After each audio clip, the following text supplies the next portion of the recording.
नाज़रीन कैसे हो? आई थिंक आप ठीक होंगे। आपका मेज़बान आसिफ आपके साथ हाजिर है। नाज़रीन आज आप लोग को एक और अक्सर और एक और इन्फॉर्मेशन हर्बल हवाले से आप लोग को बताने जा रहा हूँ।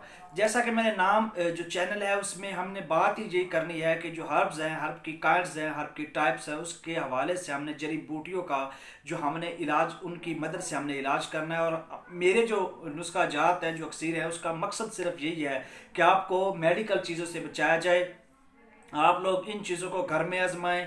इन चीज़ों को आप घरेलू अपनी जो चीज़ें पड़ी होंगी उनके इस्तेमाल से आप जो है अपना इलाज कर सकें और अपनी जो सेहत है, अपनी जो आप लोग की जो ह्यूमन जो आपकी सेहत है उसको आप बेहतर से बेहतर बना सके घरेलू चीज़ों के इस्तेमाल से, कि आपका जो उस पर लागत जो खर्चा भी ना आए और आप भी एक परफेक्ट इंसान हो। इस हवाले से मेरा मकसद आप लोगों के साथ ये चीज़ें शेयर करने का यही है।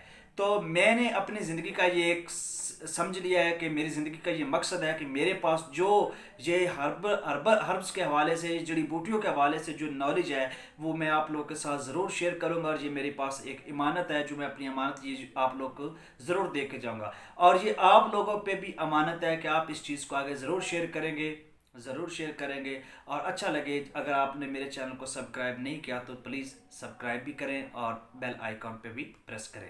तो आज मैं आप लोगों को जो बताने जा रहा हूँ वो नाज़रीन क्या है, मिर्गी।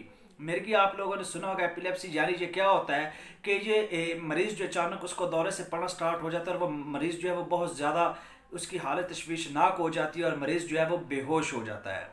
मिर्गी के बारे में हम पहले डिस्कस कर रहे हैं कि इसमें मरीज़ क्या हो जाता है, बेहोश हो जाता है, उसको दौरे पड़ते हैं, उसको होश नहीं रहता, उसको इतने चक्कर आते हैं कि वो अपना हालत तवाज़ुन जो है वो बरकरार नहीं रख पाता।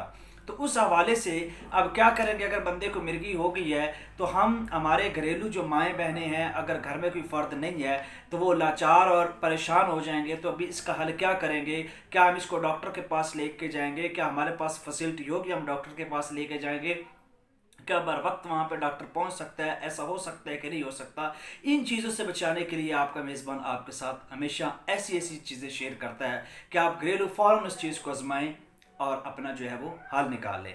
तो अगर आपके मरीज़, आपके यहाँ कोई मरीज़ है, आपका कोई बहन भाई वालदैन जो भी है जिसको मिर्गी का दौरा पड़ता है और वो अचानक क्या हो जाता है, बेहोश हो जाता है, तो आप किसी को फ़ोन करने की ज़रूरत नहीं है, किसी के पास जाने की ज़रूरत नहीं है, किसी डॉक्टर को कॉल करने की ज़रूरत नहीं। आप क्या करें, प्याज का अर्क आपके पास मौजूद होना चाहिए। अर्क प्याज जो है वो आप लेना है और उसके 2 से 3 कतरे उसके नाक में डालने हैं। मिर्गी का मरीज़ जो होगा, जितना भी बेहोश होगा, जितना भी उसकी हालत जो है वो खो बैठा होगा, वो फौरन विद इन 1 मिनट उसका जो है वो होश आ जाएगा। ये ऐसा आप लोग के साथ अक्सर शेयर किया है कि आप लोग क्या याद रखेंगे। इस चीज़ को आपने नाज़रीन ज़रूर आगे शेयर करना है, दूसरे लोगों को भी बताना है। ये आप पे अमानत है, ये हदिया करना है आप लोगों ने, ये सदका जारिया होता है। मैं अगेन वही कहता हूँ कि इस इल्म को आपने ज़रूर आगे बांटना है, इससे कमी नहीं होती, ये बढ़ता होता है। तो मिर्गी का दौरा पड़ते हुए मरीज़ बेहोश हो जाता है तो अर्के प्याज के 2 कतरे उसके नाक में, जो 3 कतरे डाल दें, मरीज़ को फ़ौरन होश आ जाएगा। अगर होश ना आए तो मेरी इसी वीडियो पे कमेंट करना कि आपने झूठ बोला था, मैं इस चीज़ का जिम्मेदार हूँ। आई होप आपको ये वीडियो अच्छी लगी होगी। चैनल को सब्सक्राइब करें एंड शेयर करें। थैंक यू, अल्लाह हाफिज़।